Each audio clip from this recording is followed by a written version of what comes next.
Terima kasih teman-teman. 10 Agustus kita bikin gara-gara.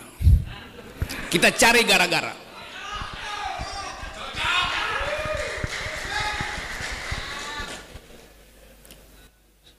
Seluruh kesempatan untuk diskusi sudah kita lalui. Diskusi dengan menteri, diskusi dengan dirjen, diskusi dengan kabinet, diskusi dengan anggota DPR. Hasilnya diabaikan. Maka saatnya kita bikin gara-gara. Apakah gara-gara itu inkonstitusional?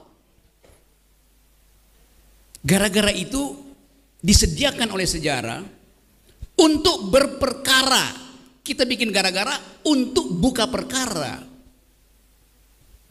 Berperkara dengan siapa? Berperkara dengan Presiden Jokowi. Berperkara dengan menteri biasa tuh. Tapi kita mesti hidupkan harapan bahwa hanya dengan berperkara kita bisa mempersoalkan kembali seluruh kebijakan bangsa ini yang dihianati oleh pemimpin tertinggi. Itu dasarnya. Jadi semua kegelisahan kita karena kita tidak tahu siapa yang mesti kita arahkan untuk berperkara. Pada akhirnya begitu. Kalau kita jumlahkan seluruh massa, tapi kita tidak tahu arah kita berperkara kemana, akan diabaikan energi dari kumpulan massa itu. Jadi sekali lagi, ini konsolidasi bukan sekedar upaya untuk merawat kebersamaan yang memang sudah ada, tapi konsolidasi untuk mengarahkan musuh dari buruh itu siapa. Secara ideologis musuh dari buruh adalah para kapitalis itu. Tetapi siapa yang menghalangi buruh berkelahi dengan kapitalis? Ya kekuasaan yang menghalangi itu. Seluruh sejarah perburuan dunia adalah konfrontasi, artinya proletar dengan kapitalis, antara buruh dan pemilik modal. Lalu konfrontasi itu dibikin lembek oleh kekuasaan. Melalui apa? Melalui regulasi. Jadi regulasi itu adalah upaya untuk menghalangi konfrontasi historis antara pekerja dan majikan. Itu dasarnya. Jadi bagian itu kita endapkan dulu tuh. Yang kita sebut regulasi hari ini itulah omnibus law di bidang perburuhan. Kemarin di bidang kesehatan dibikin, nanti di bidang pendidikan tuh. Jadi seluruh hal yang pernah diucapkan oleh Jokowi yang disebut sebagai revolusi mental berhenti karena dia tidak ingin ada konfrontasi antara mereka yang ditindas dan mereka yang penindas itu. Manusia yang berupaya menutupi kejahatan, dia lebih buruk dari keledai itu. Itu dasarnya itu. Kita coba ucapkan hal itu secara lantang. Tentu ada konsekuensinya. Saya bisa ditangkap tiap hari itu. Tapi kita mesti ambil risiko. Kalau kita ingin ada perubahan, satu kali dalam sejarah buruh di tahun 2023 pernah membuat perubahan. Langkah itu yang akan kita tempuh 10 Agustus nanti itu. Apa bukti-bukti itu? Saya coba kasih beberapa cerita kecil ya. Satu waktu saya turun di Bandara Banyuwangi, Jawa Timur. Saya mau kasih kuliah di Jember. Seorang buruh sawit dari Sumatera halangi saya. Bung, saya mau bicara. Tadinya saya pikir dia intel. Dia bilang, saya pekerja perkebunan. Oke Pak. Sambil gemetar, dia bilang, saya mau ceritakan sesuatu. Karena saya udah 2 jam turun dari pesawat, hendak pergi ke Jember untuk menjemput satu dari 2 anaknya yang disekolahin di Jember. Saya mulai duga nih ada apa nih, ada problem keluarga.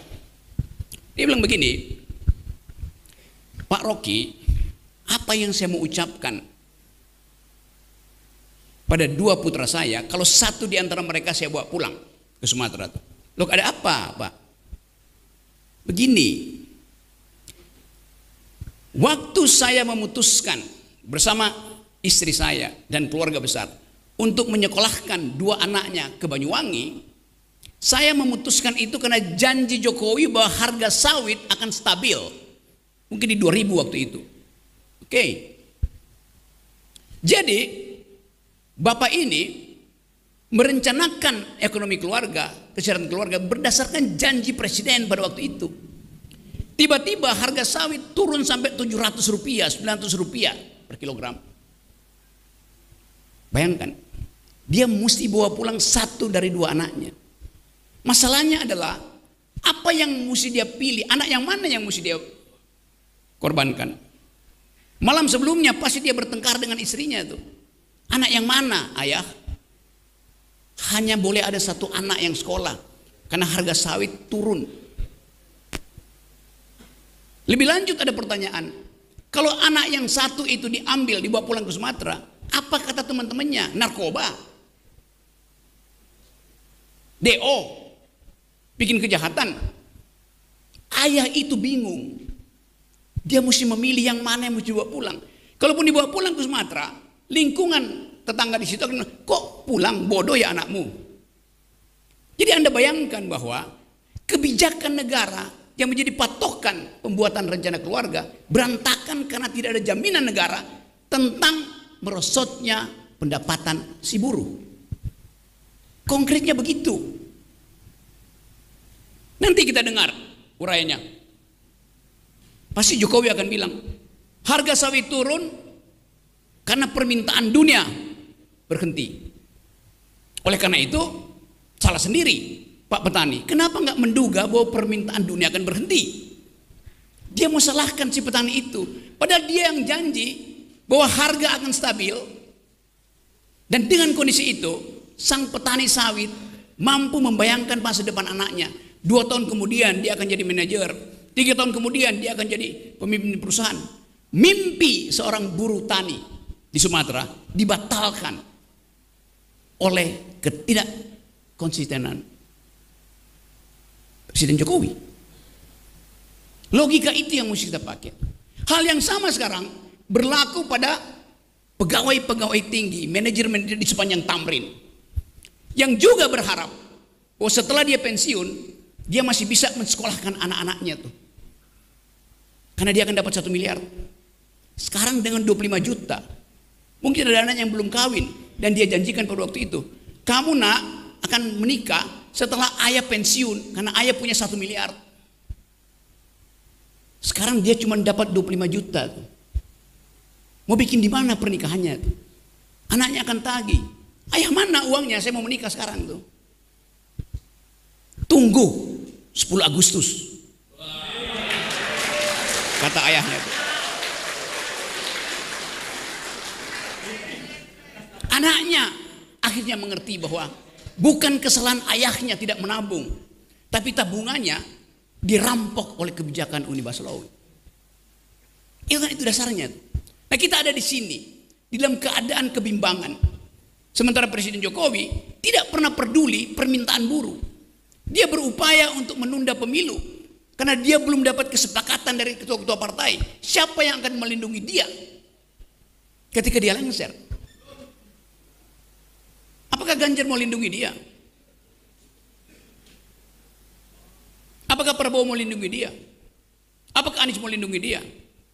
Tekanan politik massa akan membuat presiden-presiden itu tidak akan mungkin melindungi Jokowi. Begitu Jokowi kehilangan kekuasaannya, dia jadi rakyat biasa. Gak ada yang peduli nanti. Tetapi ambisi Jokowi adalah mempertahankan legasinya. Dia masih pergi ke Cina buat nawarin IKN. Dia masih mondar-mandir dari satu koalisi ke koalisi yang lain untuk mencari kejelasan nasibnya tuh. Dia memikirkan nasibnya sendiri. Dia nggak pikirin nasib kita.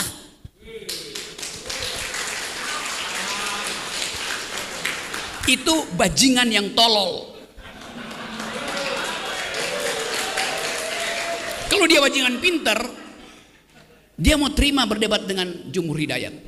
Tapi bajingan tolol itu sekaligus bajingan yang pengecut. Ajaib, bajingan tapi pengecut itu.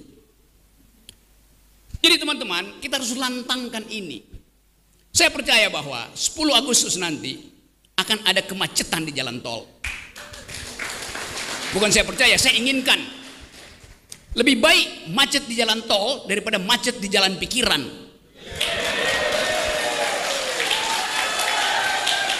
Kita perlukan itu.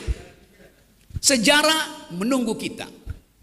Dan siapa yang dipanggil sejarah, dia mesti mewakafkan waktu dan tenaganya untuk memungkinkan sejarah itu menempuh jalurnya sendiri. Tidak ada perubahan tanpa gerakan. Saya bisa kasih kritik macam-macam, tapi kekuasaan hanya berubah kalau ditandingi oleh massa. Kekuasaan selalu takut pada massa. Sejarahnya begitu, sunnatullahnya begitu. Jadi hari ini kita lakukan konsolidasi dalam upaya memastikan bahwa tidak akan ada yang mampu menghalangi gerakan buruh. Tidak ada yang mampu menghalangi tuntutan keadilan. Tapi kita sebut ini seminar supaya nggak kena delik. Bayangkan aja, dalam upaya untuk menghasilkan keadilan pun kita mesti siksa. Padahal di depan kita ini adalah kita marah pada keadaan tuh. Seminar artinya senyum, Mira, dan Narti.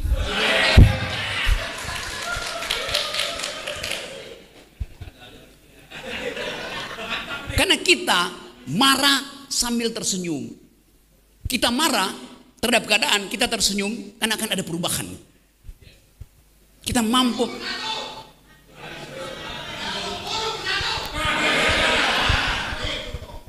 Jadi teman-teman, masih ada waktu. Yang terakhir, di ujung analisis kita, di ujung intuisi politik kita mesti bertanya, pemilu jalan apa tidak? Sama, saya berpikir juga tidak. Tetapi kita menghendaki perubahan politik. Jadi, kalau pemilu terhalang oleh ambisi presiden sendiri, pemilu ini akan batal karena ambisi presiden belum maksimal tuh. Apa yang kita lakukan? People power. Dan people power itu dimulai dari Agustus. Jadi kita buka pintu itu tuh. Bahwa Anda akan disalib oleh mereka yang menunggu tikungan, nggak ada soal. Karena sejarah akan kembali meluruskan jalan Anda tuh. Jadi teman-teman, saya berpikir bahwa satu waktu sejarah Indonesia akan ditulis kembali. Bahwa gerakan reformasi di 20 Mei 1998 ditulis ulang oleh gerakan buruh 10 Agustus 2023. Ada janji dari Kota Bekasi bahwa janji ketika pemuda-pemuda itu menculik Soekarno untuk memberi dia energi bahwa sekarang merdeka, nggak usah pikir-pikir lagi itu. Demikian juga energi dari Bekasi hari ini. Kita pastikan bahwa tuntutan keadilan tidak mungkin dihalangi oleh kedunguan-kedunguan di istana. Kita lakukan itu hari ini dan dengan tekad yang baik. Niat kita kuat, peralatan kita cukup. Lalu kenapa kita ragu? Satu langkah gerak di aspal itu akan membekaskan sejarah. 1000 langkah gerak akan membuat perubahan. 300.000 akan menggemparkan dunia. Demikian seterusnya. Apalagi kalau seluruh kenikmatan itu kita pertontonkan pada generasi baru, mereka akan ikut. Ada kegelisahan emak-emak, ada kalkulasi yang belum sempurna oleh mahasiswa itu. Tetapi buruh selesai dengan problem itu. Dan emak-emak akan ikut di belakang. Bayangkan hari pertama 100.000 emak-emak turun ke jalan kasih kita aqua. Itu menunjukkan bahwa seluruh bangsa ini menitipkan aspirasinya, menitipkan harapannya pada gerakan buruh itu. 3 hari kemudian mahasiswa turun. Hari keempat pas saya pastikan 10.000 profesor akan turun ke jalan karena mereka malu melihat buruh bertanding sendiri. Itu momentum yang kita lakukan. Jadi teman-teman, kita pastikan dari Bekasi akan ada perubahan. Bekasi artinya berani beraksi. Assalamualaikum warahmatullahi wabarakatuh.